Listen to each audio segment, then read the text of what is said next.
I'm doing really good. I come here because it's part of my outreach and activism. It's an inspiration to me to be around people that are, atheists and open to, reason instead of myth. You moved to Chicago. What's up with that? Well, you were in California last time we spoke, yeah? Yeah, I was in California, and then I lived in Seattle for a while, and then I lived in Indiana for about 3 months. And then now I'm in Chicago, well, the Chicago area. I'm in Itasca, Illinois, because my wife got a job there, so. Yeah, you got to follow the money train, right? Sadly. Well, because I'm not working, and she's helping me while I'm, researching for my book and doing my activism. Okay, tell us about the book that you're working on. My book is The Tree of Lies and Its Hidden Roots, Exposing the Evolution of Religion and Removing the Rationale of Faith. So the beginning of the book basically addresses faith first, because I feel like until you've basically eroded the belief that that's a method to find, truth or to confirm any sort of an idea, including one's religion, because faith as a method, it doesn't offer anything. It's just basically accepting that you believe something. Well, that doesn't show that the belief is true. And even if it could be true, faith would not be the method that would confirm it. Faith is simply an acknowledgement that you hold a high regard for what you believe. But holding a high regard for a belief could be flawed. People hold high regard for fallacies, for, they hold high belief, that aliens landed, and then, that Bigfoot is here, and that, Elvis is not dead. I mean, someone, that one book is good. I mean, that pepperoni is better than, just a cheese pizza. People have a lot of beliefs, but that doesn't mean an empirical form of evidence. Well, pepperoni is better than cheese. Well, it depends how good the cheese pizza is. But yeah, so a lot of times that they're using faith as if it's a form of justification for a belief, but it's only saying you have, in a sense, a high regard for your belief. And so what I try to do in the book is basically show and explain what's happening with faith. Not just that it's a bad method, but also the fact that how it's being used. Because a lot of times they'll say, oh, well, faith is just hope. Well, hope also is not a form of evidence. It's a feeling that we have. It's like an inspiration for something. So it actually, and they say, oh, it's a trust. Well, once again, trust generally goes to a feeling. I feel that I trust you. And you could say, well, I have evidence of justification, but that would be beyond the trust. You would have to then justify why you trust. The trust itself is just a feeling. At first, but after you could build up experience with trust. What I'm saying is you'd have to then, outside of trust, justify that the trust is accurate, that the trust is, in a sense, valuable. Because the trust itself, without justification, has no evidence for it to be valuable. You're just stating a fact. I have this feeling. When people go, well, my wife has been with me for 30 years, and we love each other, and evidence, that's why I trust her. Right, but the trust itself needed the 30 years of justification. And so to me, people have this flawed opinion that are believers, that they go, I believe because I have faith. That is an absolute nonsense way to know that a belief is accurate. And so I try to teach also is that you should have belief etiquette. Because there's some atheists that say, oh, I have no beliefs. And that in philosophy would be a belief, that you do not have beliefs. Because a belief in a sense is just like an acceptance that something, matches what you think it does. It's like, so when you have belief etiquette, you start to realize that how do I accept things that I might believe? So to me, it's about belief acquisition. And then also you need to realize that even if you're careful in belief acquisition and you don't just let any belief in, you're still, in a sense, being an emotional, social being, we pick up and accept beliefs all the time without even thinking about it. So that's why it's really important for us to have good belief maintenance. And this is that we rehash things that we already believe, or we may accept it possibly true and test that, are they actually true? Are they worthy of being believed? I think that that's just skepticism. People are either normally skeptical or they're not. Well, but I'm a rationalist. I see skepticism as a tool. I'm a rationalist. Things have to be justified. I don't have doubt that there could be true. I need to have the evidence. Right, but in order to want that evidence, you have to be someone who by nature questions the belief to begin with. Right, making you a skeptic by nature, and I think some people just don't have that mechanism. But that's what I try. Well, I consider critical thinking. If you ever read the foundation, so you are trying to change the way people. Oh, I absolutely want. I want to give them good belief etiquette. I want to make them rationalists. I want to make them that things have to make sense. Reason is a process of, in a sense, of critical thinking. So, like if you go to the Critical Thinking Institute or International Institute Foundation for Critical Thinking, if you leave, they have a long, they actually have 3 or 4 definitions of critical thinking. Not one of them anywhere lists skepticism. It talks about analyzing, processing, thinking. I know that we have, as atheists, what's considered a skeptic movement, and I'm fine with that. It just, to me, skepticism is just the process. Like, I would say I have methodological skepticism, which is what science does. That basically all beliefs need to be open to challenge. All beliefs need to be tested and shown, and that anything even previously believed can be overturned if there's the evidence, and there needs to be a willingness to allow that. But that's, in a sense, to me, just a persuasion. I think it's a good persuasion. So I have no problem if someone thought I was a skeptic. But to me, as a process of how I think, I rationalize, is this justified? And so to me, I analyze, which, some people may attach to skepticism. But to me, skeptic as a philosophy is either the doubt of truth or the doubt of the ability of truth, or as a methodological skeptic, you're basically open to challenge of what could be true. See, I'm skeptical that you're going to be able to change a lot of minds. I think people are hardwired into their particular stupidity, if I can be so bold, and that most people are happy. You know what I mean? That blissful feeling that they get from that is something they don't want to challenge. And so, our mission is, as much as I'd like to be able to change everybody's mind on religion, I think we're better off trying to change their feeling towards its involvement in government. I think it's easier to show people an empathy for others and that their religious projection is harmful to society. I think you can change people's minds that way. I'm a little bit skeptical that I admire what you're doing. I don't disagree with it. I think you probably will. I think you probably will get some people. Well, yeah. You know what I mean? But are you worried that people are just too dumb to get it, man? Well, that's why I have actually 3 videos that I break down how to do my style. I have a psychology degree, and I was doing intervention for drug addiction. So intervention in drug addiction, you have to deal with people that not only are irrational, as you said, not only don't usually want to change, they actually are intoxicated sometimes, and so their thinking is even inebriated and less possible for reason. Well, and you have to add the actual physical addiction on top. Well, physical addiction, it's promoting them to not want to change. But I see, in a sense, belief in religions often is a kind of a social addiction, like God is a drug itself. Like, because God's used, as a soothing balm. It's used as a hope. It's used as a trust. It's used as a morals. It becomes, in a sense, not just a belief, but it's one's whole identity. It's used as a way we measure our pain, as John Lennon said. Right. So to me, it is important to address to people, and so what I try to do is basically I do 3 things. I do, in a sense, like some people do street epistemology, where they focus on the epistemology of how you know things, but I actually do what I call the hammer of truth, which is 3 types of philosophy, but I make it simple. It's the ontology, which is the thingness of things, and then I do epistemology, how you know about what you just claimed. And then axiology, which is the philosophy of value, to value judge what was just offered.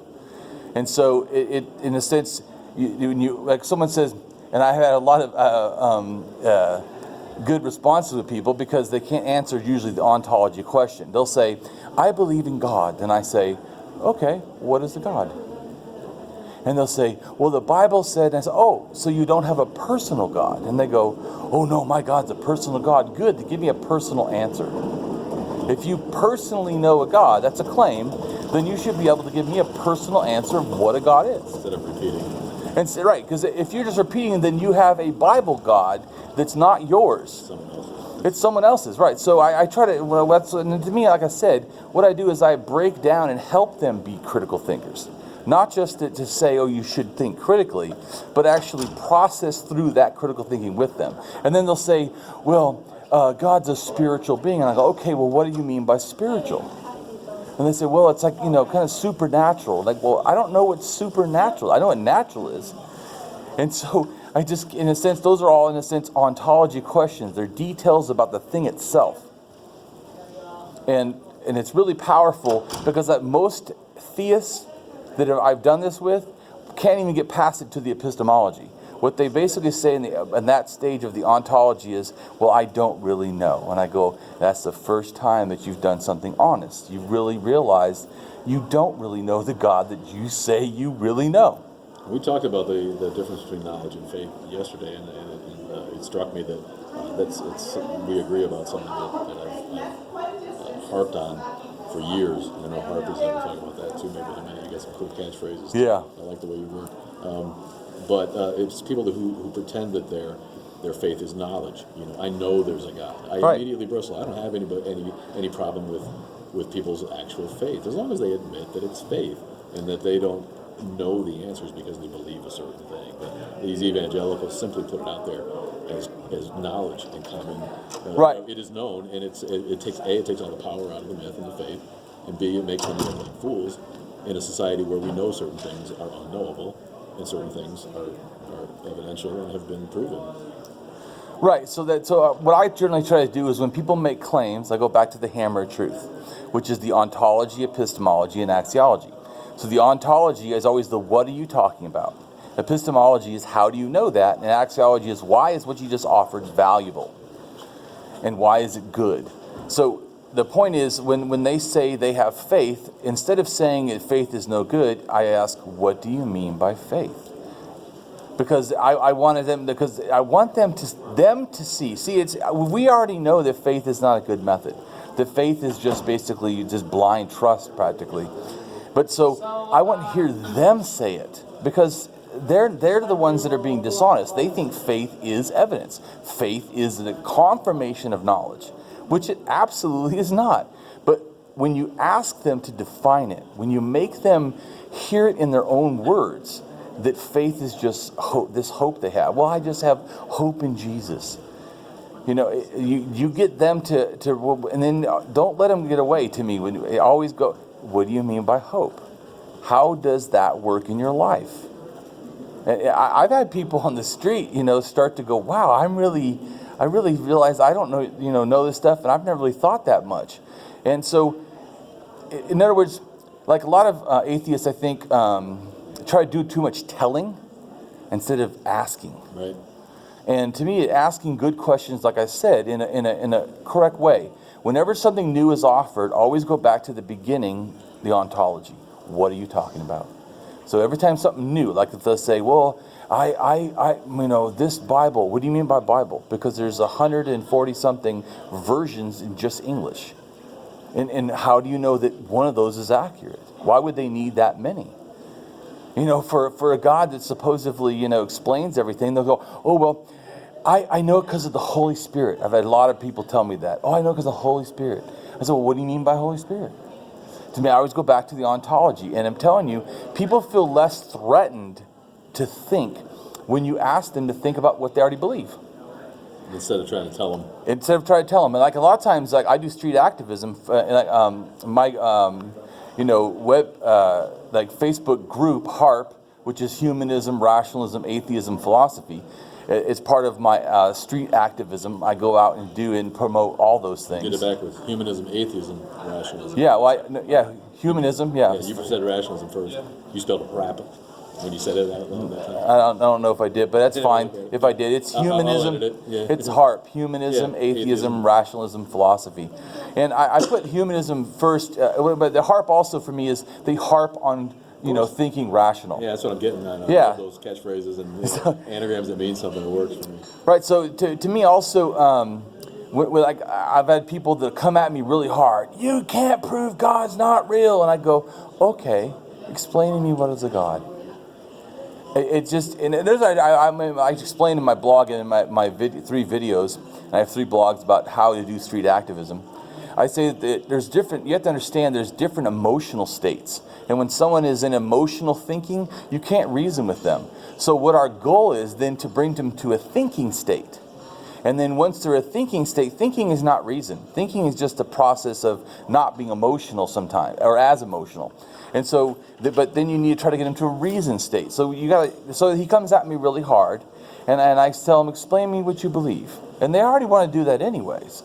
And that kind of diffuses them because they think that they're going to be fighting you. And instead of fighting them, I ask them to just explain. And sometimes what I'll do when I hear them doing, well, when I felt Jesus in my heart, I go, oh, well, how does it feel at your church? Or how does what does your family believe? I'm trying to get them away from that emotional thinking to a more, and say, oh, could you explain, when was the first time that, you read the Bible? Or not because I really care, but just to get them out of their, because you'll see them, you can't tell me God's not real. So you try to get them into a different thinking state, and then they can start, because after the reasoning state is a logic state. And a logic state, does it make sense that the Muslims believe the God beyond faith? Does that make sense? Does that make sense that they believe that the Muslim is the true, Islam is a true religion because they were born into it? Does that make a religion true?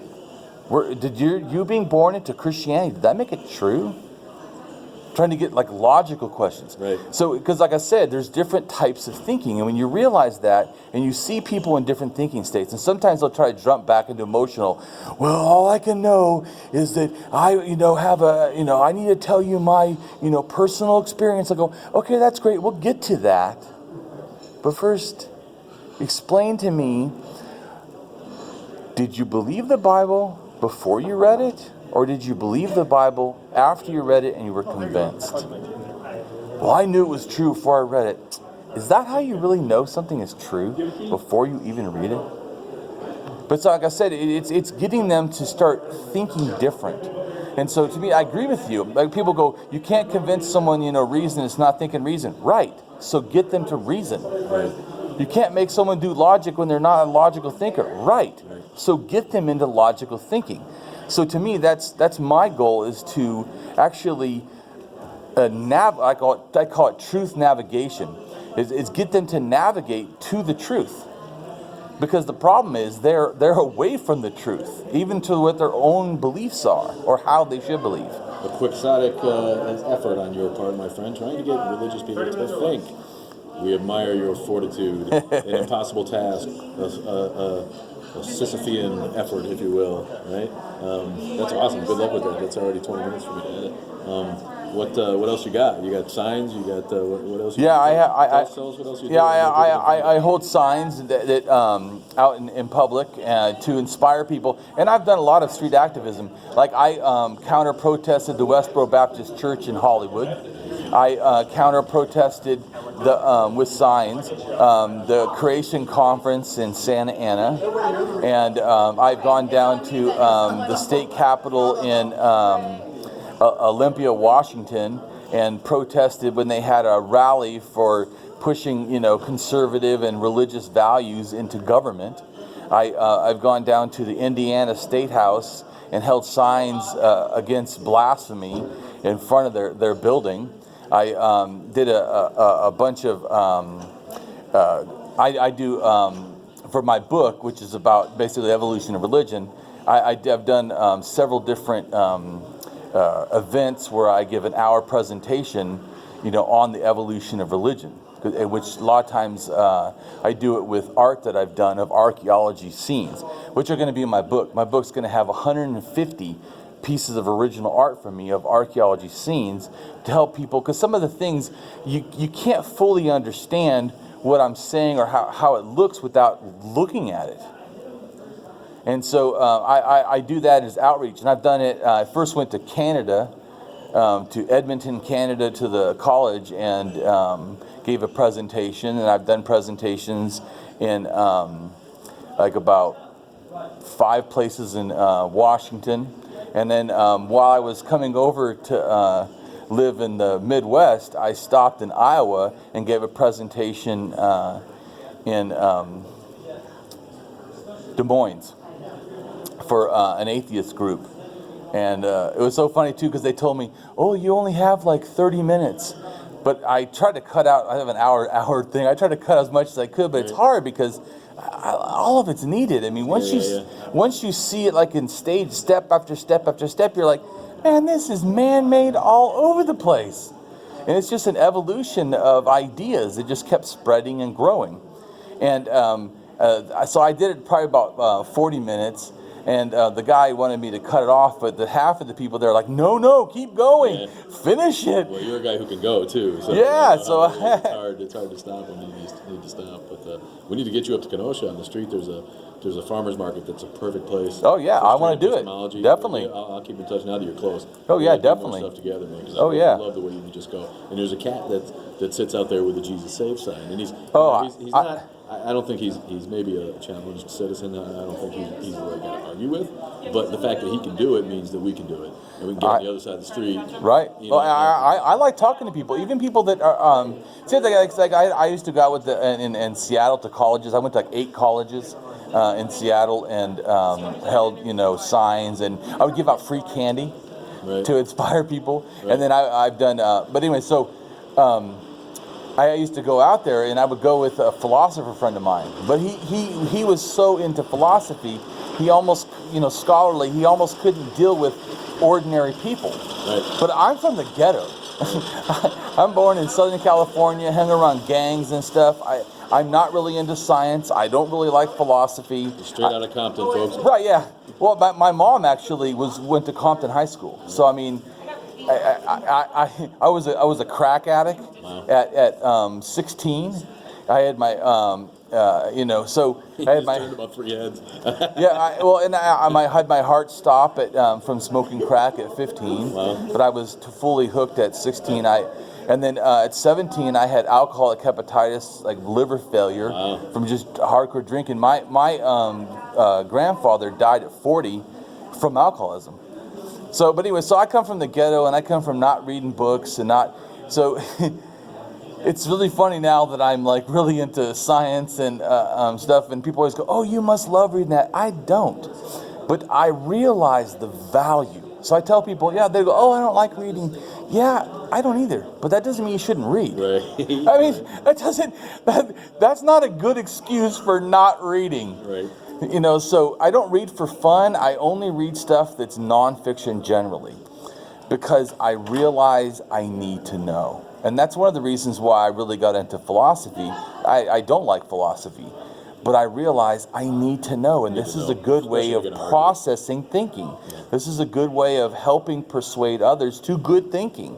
And so because I saw its value, I realized this is something that I have to do. It's not it's like people don't go to school, college because, it's always the highlight of your life. It's so great every second. Yeah. But you realize the reward of doing it is just overwhelmingly necessary. And so that's the same thing why I do so much research. And like I really get into archaeology a lot more than maybe some people. But one of the reasons that people don't understand is that's how I actually became an atheist. Was when I went to college for psychology to be a drug and alcohol counselor and do addiction therapy and intervention. They had me take 2 religious courses. And taking the one religious course was on comparative religions. I thought, man, all these religions are the same. They all have their own afterlife. They all have their own way you're supposed to live this life to get to the afterlife. They all have their, in a sense, hero. They all have their, own, books and stuff. It's like only there stuff. Imagine if science said you can only read this kind of book.